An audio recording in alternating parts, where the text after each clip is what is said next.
everyone, greetings to you, peace and love. I greet you all in peace and love today. I'm using this channel as a way of explaining my life experiences where generational curses and witchcraft is concerned.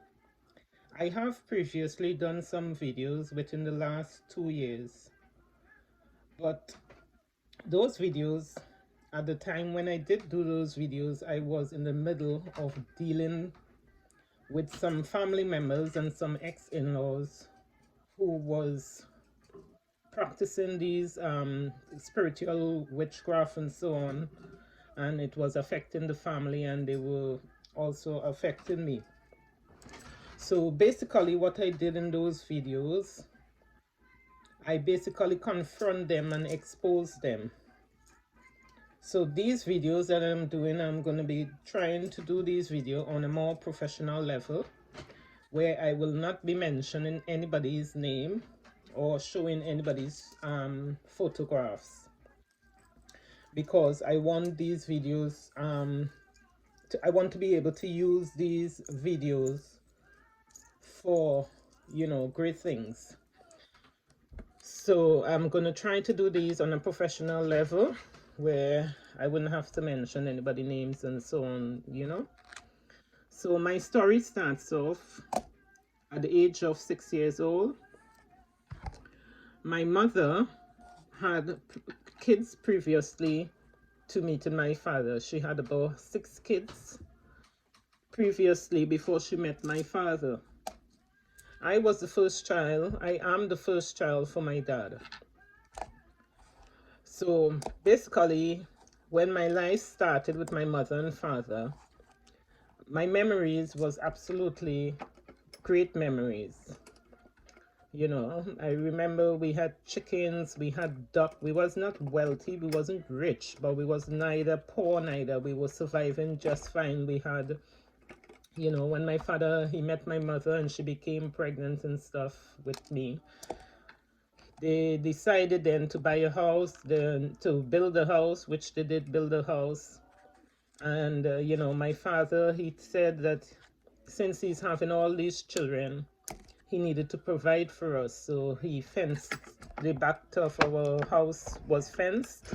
He fenced around the house, and he brought chicken, ducks. We had a goat, 2 goats, a male and a female, so we can milk these goats. We used to be milking these goats before we go to school in the morning. And we would then put these goats, boil the goat milk and so on. We had chickens, so if my mother needed a chicken to cook for her children, she could have just gone in the back of the garden and hold a chicken or a duck or a rabbit, and, you know, she had chicken, ducks and rabbits in her garden, so she didn't need to go and buy these stuff, you know. And as a big woman now, I realized that my father, he was trying to make provisions for his children. So as I said, my memories was perfect. It was good. Until one day, you see, my father, he used to cheat on my mother a lot. So he would always have women all over the place and stuff. Every weekend he would be out partying and having a good time with these women. So I guess it came to a point in time where my mother thought that he wouldn't be back. He you know, she had a competition. Some woman out there was her competition. So I remember this is how my life changed drastically. Of my life, my home, everything changed drastically. And later on, I would find out that my whole entire life was connected to this incident.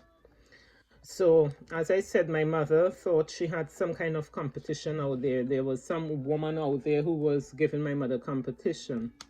So she decided she needed to take care of that matter. So one day, I was around 6 years of age. And one day, my mother and my eldest sister, my eldest sister now, she was not my father's child. She was not my dad's child. As I explained, I was the first child for my father, and my mother did have kids previously, 6 of them. So one day my mother picked me up from school, and she was in the company of my elder sister, and they took me to a man house. This man, he was living somewhere in Trinidad and Tobago in a place they call Gasparillo. He was living in a place called Gasparillo. So they took me by this man. He was a voodoo man. Inside this man house, he was basically living in a shack. Inside this shack, it was very dark and filthy, you know, patch, plywood, patch, plywood, patch, plywood, you know. The house that we was living in was a whole better house than this shack what my mother gone for help. She went to this man for help. And when she went to the man asked her to produce some items. So it seems like she had already been to the man's house and she was now going back with the items that the man asked her to provide him with. The items was my father's underwear and money, candles, my father dirty underwear, money, candles, and alcohol. And she gave this man all the stuff that he asked her to produce. She produced these items. And the man then went on to do some type of ritual. I don't know. He called something beyond this realm, beyond this earthly realm. He contacted the spirits, and he was speaking in a different language. There was candles burning. The place was very dark. When he was finished consulting the spirits, he gave my mother a very small charm.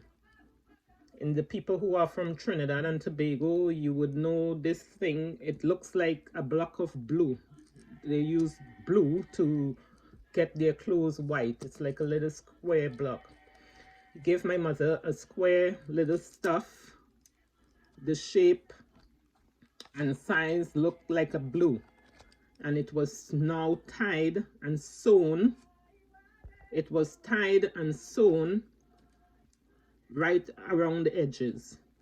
And this man said to my mother, when you go home, you must take this item and you must place it in the pillow that my father slept in.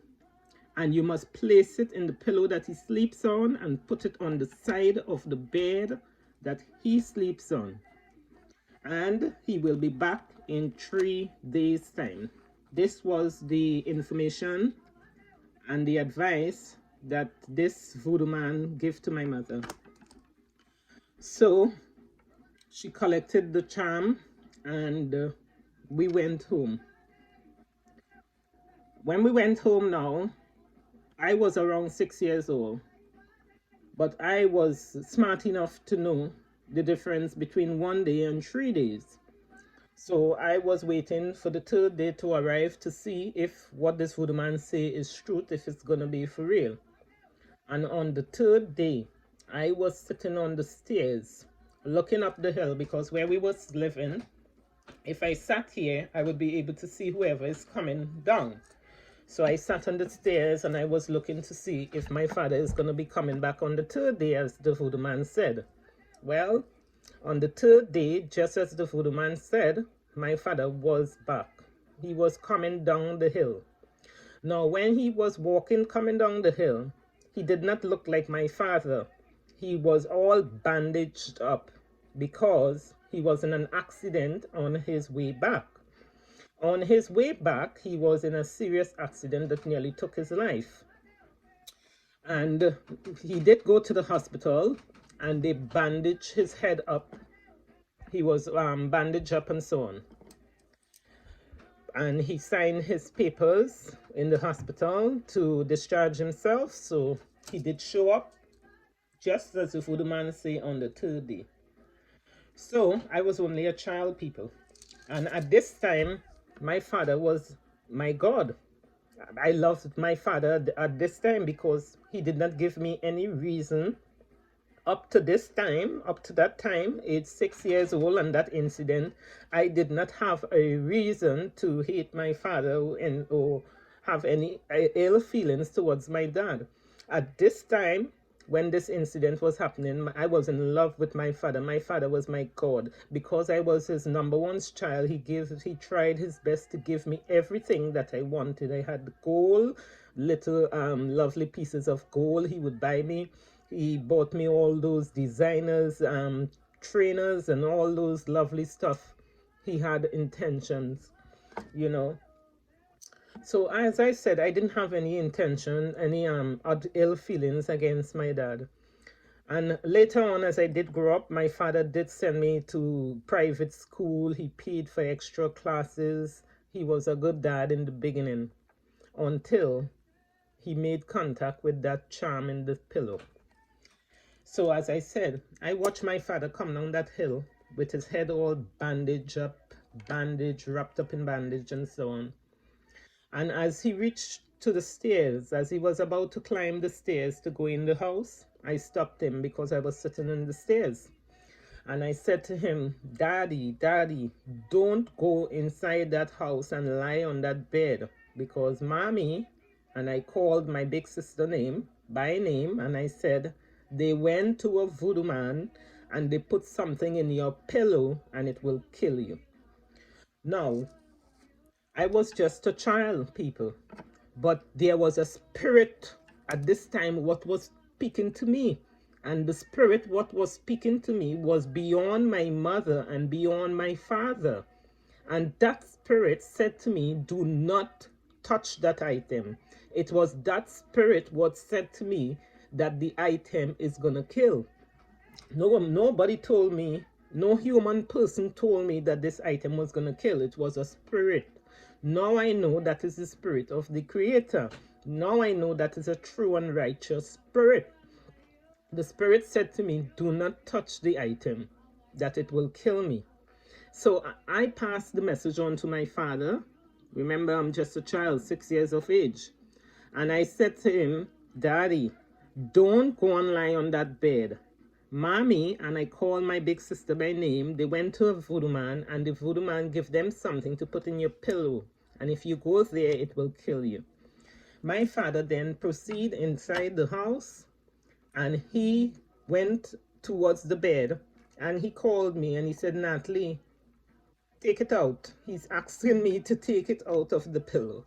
I refuse, because as I say, even though I was a child who respected my father and was scared of him in some ways, because, you know, back in Trinidad, back in the days when your parents speak to you, you do as they say.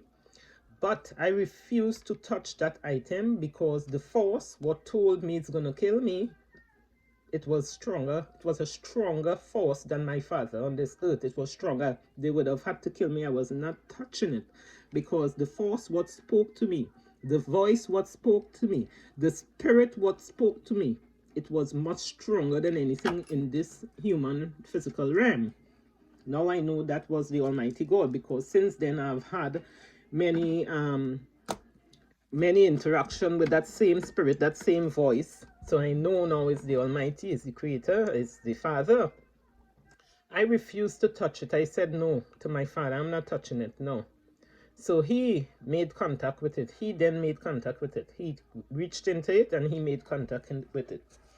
It was lots of pieces of bones. I don't know whether it was human bones or whether it was animal bones, but this ritual and this charm that this voodoo man gave my mother to put in my father's pillow, it was consisted of bones. You know, there was other stuff in it, but the main object in that charm was bones. Whether it's human or animal, I don't know, but it was bones. Anyway, he made contact with the charm. My God. After he would make contact with that charm, he and my mother started then arguing and fighting on like never before. They were arguing and fighting like never before. My father still remained in the house. He remained there. But after he would remain there, after he remained there in the house, something started happening, people. After that charm came in the house. Give me a minute, let me tell you. Let me light an incense. Yeah.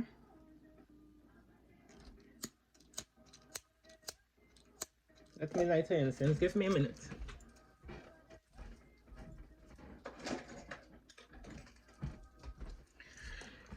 Yes, so after he made contact with that charm had all the pieces of bones and stuff in it. And they put it inside his pillow. After the man would make contact with that charm, people, yeah, my father then started molesting his children, sexually molesting his children every single day before we would go to school. He would, every single one of my sisters, the same bed that my mother put that charm, she put the charm in his pillow on the side of the bed that he slept. My father turned into a different human being after that day. I did not recognize the man after that day. He turned into a beast.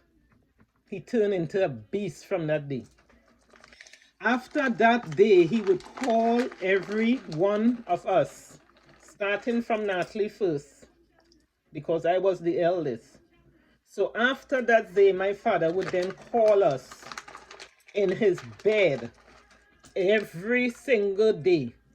Every day, people, every day. Before we go to school in the mornings, my father would call us in that very same bed that my mother put that charm in his pillow. Every morning he will call us one by one. As he finished with one, he send that one, go to the bath, go and clean yourself. When he finished molest you, he send you to the bath, go and clean yourself. And he would call another sister in the bed, and he would do the same thing, molest her, and then he would tell her, go to the bathroom and clean yourself. And then he would call another one in the bed, and he would molest her, and then he would say, go and clean yourself. Up to this day, some of my sisters, we've got OCD, which is, for people who don't know what OCD is, it's like an obsessive compulsive disorder where you are constantly cleaning. You could never get enough of cleaning. And I believe for me and my sisters who have that OCD behavior, it comes from there, because as soon as he molests you on that bed, he would then tell you, go and clean yourself off. And so it continued. That man changed.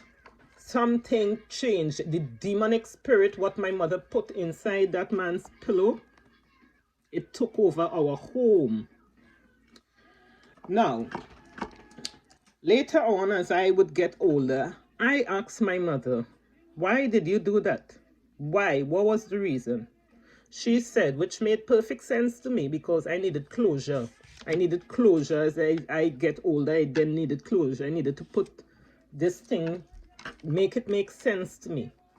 So she said the reason why, my mother said to us, the reason why she went to the Voodooman and collect this charm and put in my father's pillow, it was to keep him home, she said. She said to stop him running prostitute on the outside and to keep him home. But these people, you see, these people, they lack so much spiritual knowledge, and they don't understand spiritual things. Because what she did not understand is that the devil could not have stopped her husband from running women on the outside. What she did not realize is that the devil, he might have stopped him from running women on the outside, but we became his woman in the inside. You understand? Satan, the devil, the Obeah, they couldn't help my mother. So what they do, they just switch it. They switched it. They made a switch. They stopped him running the woman on the outside, and then they made him run woman in the inside, which was me and my siblings. Me and my siblings paid the price. And people, many days, not many days, every morning, every day, my mother used to stand up and watch with her two eyes She watched each and every one of her daughters get molested on that bed and lose our virginity. I cannot tell you when it was gone. I cannot tell you when I lose my virginity. I can't even remember it. But it happened in that house on that very same bed where she put the charm on. Each one of her daughters lost their virginity on that bed. Now, as I would grow up, I would find out that my elder sister, who I said was not my father's child, she was also having a relationship with my father all this time without my mother's knowledge and without our knowledge. Is only later on in life when I was able to understand and put the pieces together, then I realized what the hell was happening. So this man then, he, as I said, the devil could not have stopped him from running the woman on the outside. So what they done, what the evil ones done, because he was doing the devil's job by running these different women. So what they done, they just switched it. They made him stay at home. She got what she wanted. She didn't, you see, when you see some of you people who like to go by the Obeah and the Voodooman and stuff, you see, when she went by the Voodooman, she asked the Voodooman to help her. And the help she wanted, it wasn't much, she didn't specify what she wanted. All she said is that she wants her husband to stay home and stop running women and running them prostitutes. And the devil gave her what she wants. Your husband is now home and he's not running any more prostitutes. But they never tell her that your little innocent virgin daughters now going to be his prostitute. They didn't tell her that. So growing up, imagine as a child growing up, the Almighty God was showing me all these little spiritual things from small. Because you see all the ducks and the chickens and stuff we had, people. You see, after the man started molesting his daughters one by one, we then started having problems as children. I, as one, used to go to school and I used to steal people's stuff, steal the teacher's money, stick the teacher's money up my vagina, and then I was very stupid. I would then steal the money, stick it up my vagina, hide it away, but then I would take the purse and give the purse to some other child to get rid of, which then will trace back to me, obviously.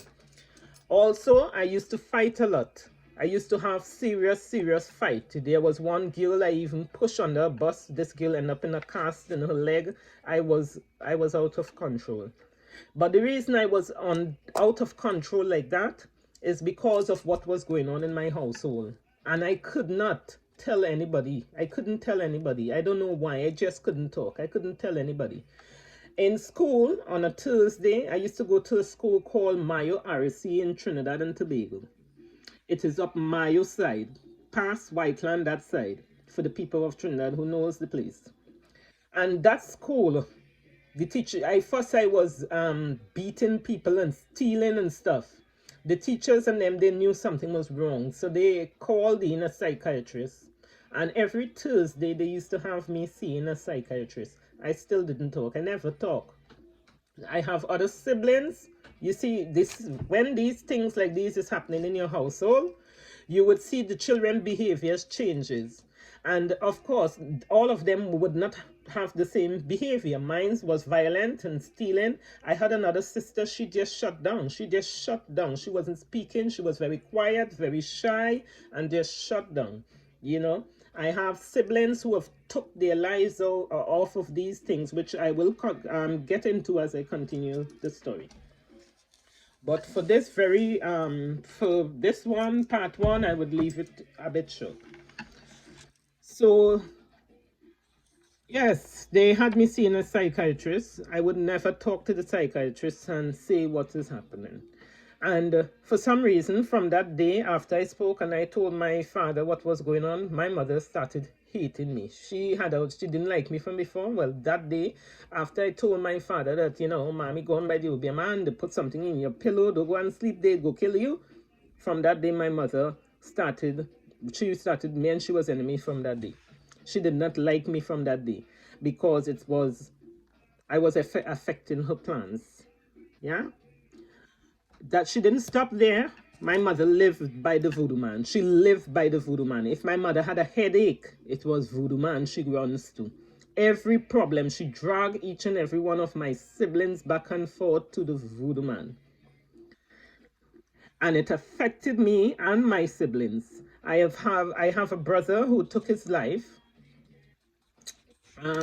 I'll get into that on another part. I'll explain it deeper on another part.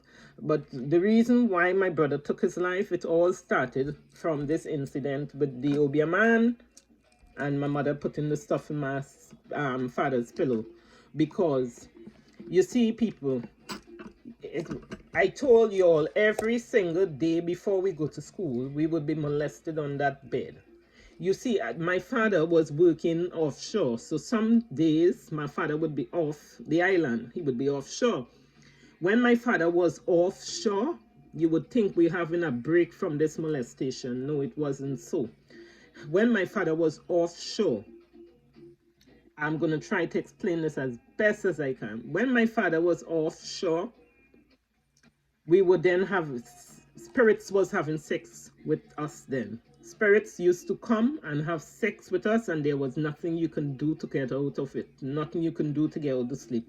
Now I know, because of these incidents and many other incidents I had in my adult life as well, it made me investigate this whole thing. It made me go and investigate this. So now I know that these spirits, what was having sex with us when my father was not around to molest and rape us, it was then the spirits. Those spirits, now I know they are called incubus and succubus spirits. So many people who are mixing in witchcraft and evil, when you mix in the witchcraft and the evil and you bring these things into your homes, if you have children in that home, your children will not have peace, because these people, they don't understand the spiritual realm. They don't understand what they are doing. They don't understand the spiritual realm. So they just goes by the voodoo man, pick up the voodoo man stuff and they bring it home. But they don't know when they bring these things home, you are bringing live spirit with you. And these spirits and them now, they already got you. So because you went by them, you collect their charms. So they know they got you. So they're not really interested in you anymore. What they're interested in now is your generation, the children and the grandchildren. So yes, when my father was not around, you would think that we having a break now, no molestation. Well, it wasn't so. When he not around, we were still being molested. I used to get raped in my sleep over and over, and there is nothing you can do to stop it when it's happening.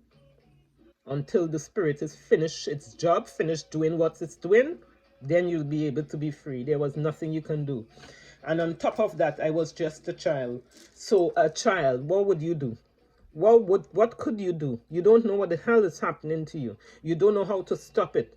Now you would know. Now if these things was to happen to me, now I know how to end it now. But back then I was just a child, did not know. So you would get yourself raped. Get yourself raped over and over in your sleep. Nothing you can do about it. I've got other sisters who experience the same thing, and even my mother, even though my mother herself went to the voodoo man to do these things, the spirit was raping her as well. She was getting raped by these spirits as well.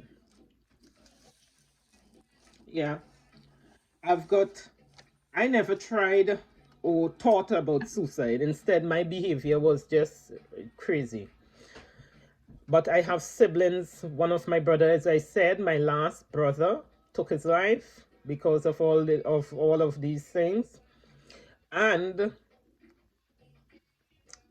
I have a sister who tried to take her life, but you know, I managed to save her from doing that. When I continue, I will be continuing part 2 and tell you what happened in part 2. So this is part 1 of being molested, sexual abuse, because my mother was mixing and dealing with a whole lot of witchcraft. Bringing every kind of witchcraft you could think about, every type of different witch doctors, Indian witch doctors, Negroes witch doctors, all these different witch doctors. Our home did not have no peace whatsoever, absolutely no peace. And as I said, before the Voodooman, before my mother went down this road, we had ducks, we had chickens. We had ducks, we had chicken, we had the goat, we had rabbit. There was cars parked in the back of the yard because my father was working offshore and he was also a mechanic. So he used to do his mechanic job in the house, in the, you know, so there was stuff, we had stuff, we wasn't like hungry. But after the voodoo came into the house, people, piece by piece, bit by bit, the chicken start going, the goat start going, the rabbit start going. Piece by piece, we started losing everything. Piece by piece, we started losing everything. By this time, when we start losing everything, my father had already been molesting all his siblings. And it's 7 of us. So it's 5 girls and 2 boys he had. 4 of those girls my father molested. The one that he did not molest is because he was not wrong to molest that one. Okay? And it was me who put him in prison as well. It was I who put him in prison. Because at this time, I was a bit older. And I know what was happening to my siblings and them. But there wasn't much I could do because I was just a child. But one day I visited my mother's house. And when I would go and visit my mother's house, now I'm a teenager this time, I go on to visit my mother's house because back then I used to rob men, you know. So as soon as I trick the man, I get some money, I'm heading to my mother's house to look after my mother. So I go on to my mother's house to drop her some money. And I would not go and knock the door. I would just hang around the house and wait for one of my sisters to come outside because I didn't want anything to do with my father. I had gotten away, you know, turned teenager and got away from all this abuse and hell. So, of course, they didn't like it because they see you as rebellious because you stand for your rights, you stand up for what's right, so they see you as a rebellious child. So I'm around the house and I'm looking to see if any one of my sisters is going to come out. And I saw one of my siblings came outside. And I asked her, I said, what's up? What are you up to? Where's mom? She said, our mother went out by my godmother to do some work. And this, my sister was crying. So I said, what's wrong with you? What's the matter? She said, girl, Natalie, I am fed up. I can't take no more. I'm fed up of this man. It was a Saturday that day. I said, what happened? What's the matter? She said, fed up of him. Up to just now, he just raped me. I'm fed up of him. He just raped me. Fed up of him. I said, okay. I said, where is mother? She said, mother is going up the road by my godmother to do some work. I said, okay. I said, don't worry. I'll go get you some help today, okay? I'll get you some help today. I said, let me pop out.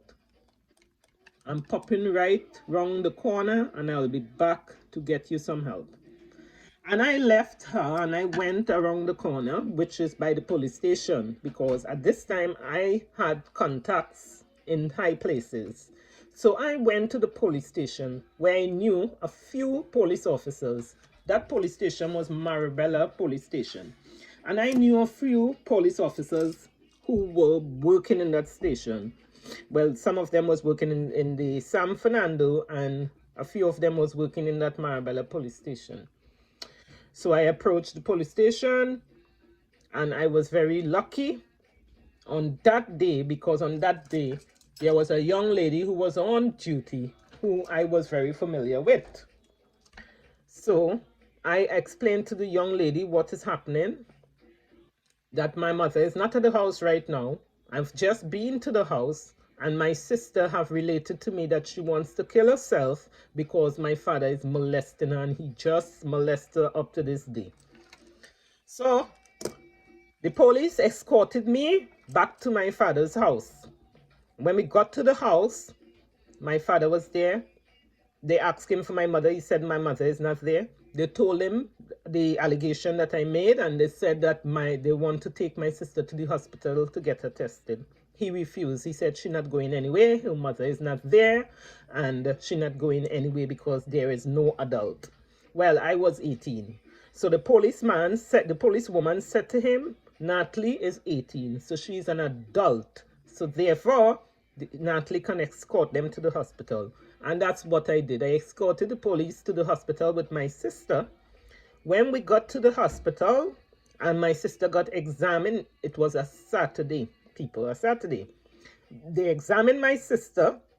When the doctor finished examining my sister, the doctor said, up to that very day, couple hours before the examination, she was interfered with, she was molested, she was raped. Doctor confirmed it up to that day. So it was a perfect day because we got the results. He interfered with her that very day, so the evidence was nice and fresh evidence. Now the police they would come back to my mother's house after they get the information from the doctor. They now coming back to my mother's house to drop my sister and to arrest my father. Well, of course, it's Trinidad and Tobago. It's too late. He's gone. He's gone. He's gone. He's gone. So the Sunday morning now, the police decided they're going to do a follow-up. They came back to the house on the Sunday morning, and I happened to go to the house at the very same time when the police was there. And we met one of my father's friend there. He came to collect my father's toolbox. And the police was very stupid back then, yeah? This maybe still is, because they were police and they looking for this man. And here is his friend. His friend come to collect his toolbox. What would you do? Follow the damn friend. Or demand that the friend show you where he is. Well, they didn't do that. I had was to tell the police, you can follow his friend and you would find where he is. And that's what we do. We followed the friend. I was with the two police, a man and a woman, and we followed that friend of my father's, because that friend, I told you all, my father was a mechanic, so the friend came to collect his toolbox. So we followed that friend to Coquier. There's a place called Coquier. We followed the friend to Coquier, and when we got to Coquier, we found my father at the friend's house. That same friend who was carrying the toolkit for him. So he was arrested then. My father got arrested then. He got arrested for all the rape and molestation. By this time, when he did get into trouble, it was only from one sister, that one sister who tried to kill herself and who was examined by the doctors. So he got arrested for that one sibling. But I was also raped and molested, but because I was like 18, left house, I was dealing with my own problem my own way. You understand? But I was not wise enough to go and put a case in on top of the case that he had with my sister. I wasn't wise enough to, nobody wasn't wise enough to even think about that back then. So he got away with molesting me, basically. And my sister after me, he got away with that too, because she was a year different to me. So, and then there was another sibling who he molested also, but this one never even talked. She did not talk until long after the court and everything. So he got arrested, as I said, for this sibling.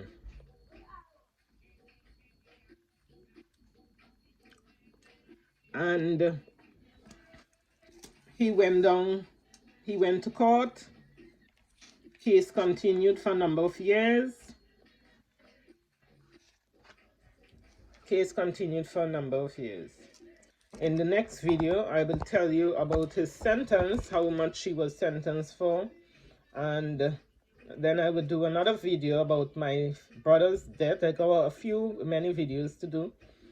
And also at the bottom of this video, I will put a link for all the other videos, what I done, which was over 100 videos, people. It's like 100 videos. But I would not be able to monetize those videos because I was in such rage, and you know, I confronted these people. I showed their photos. I really, really exposed them.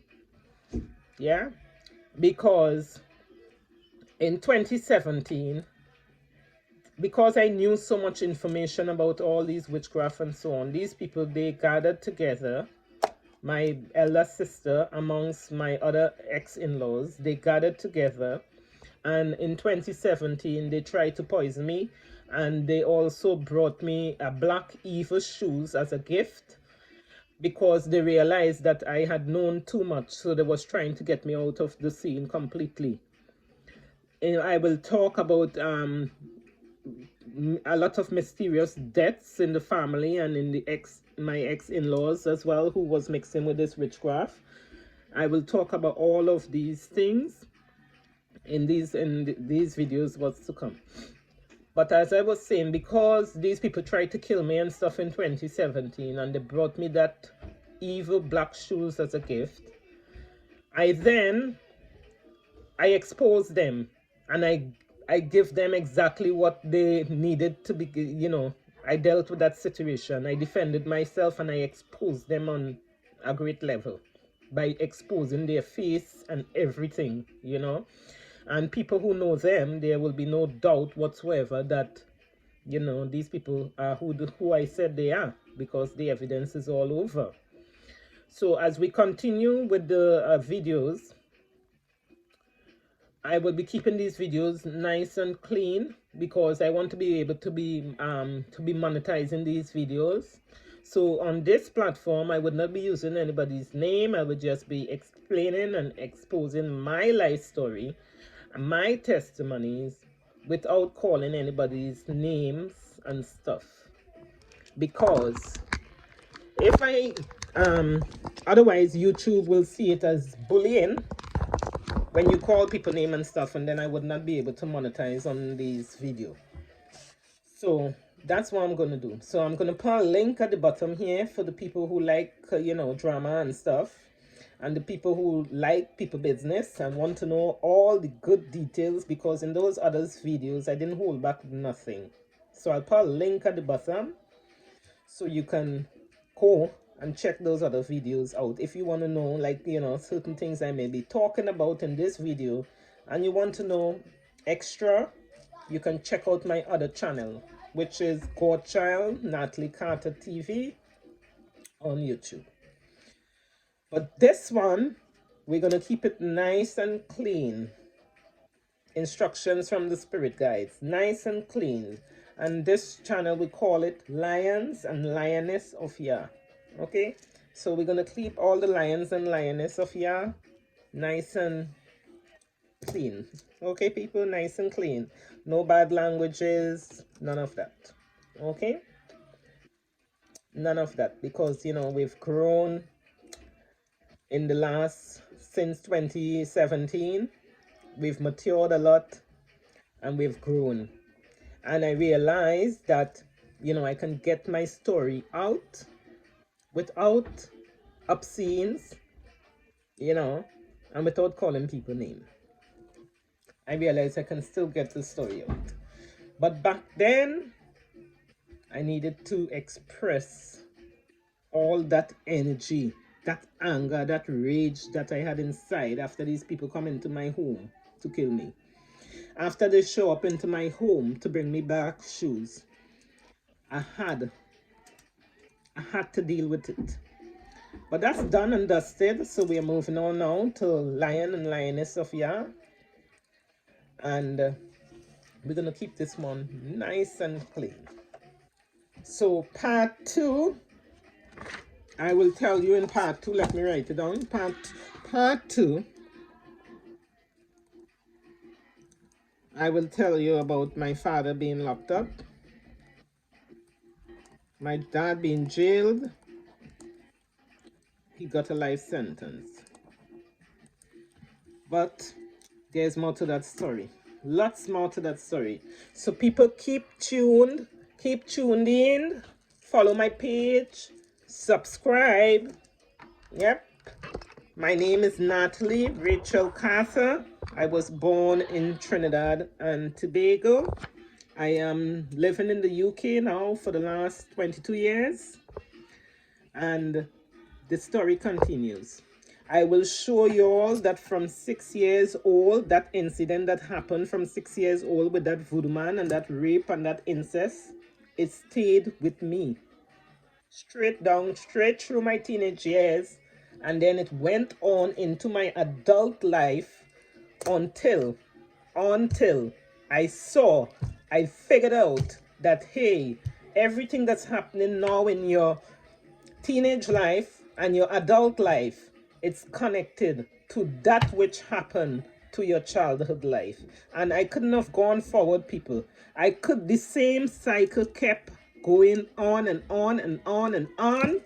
Everybody that I would meet, they were perverts. Until I figured out what happened. It's like the spirits wanted me to go back down in my life.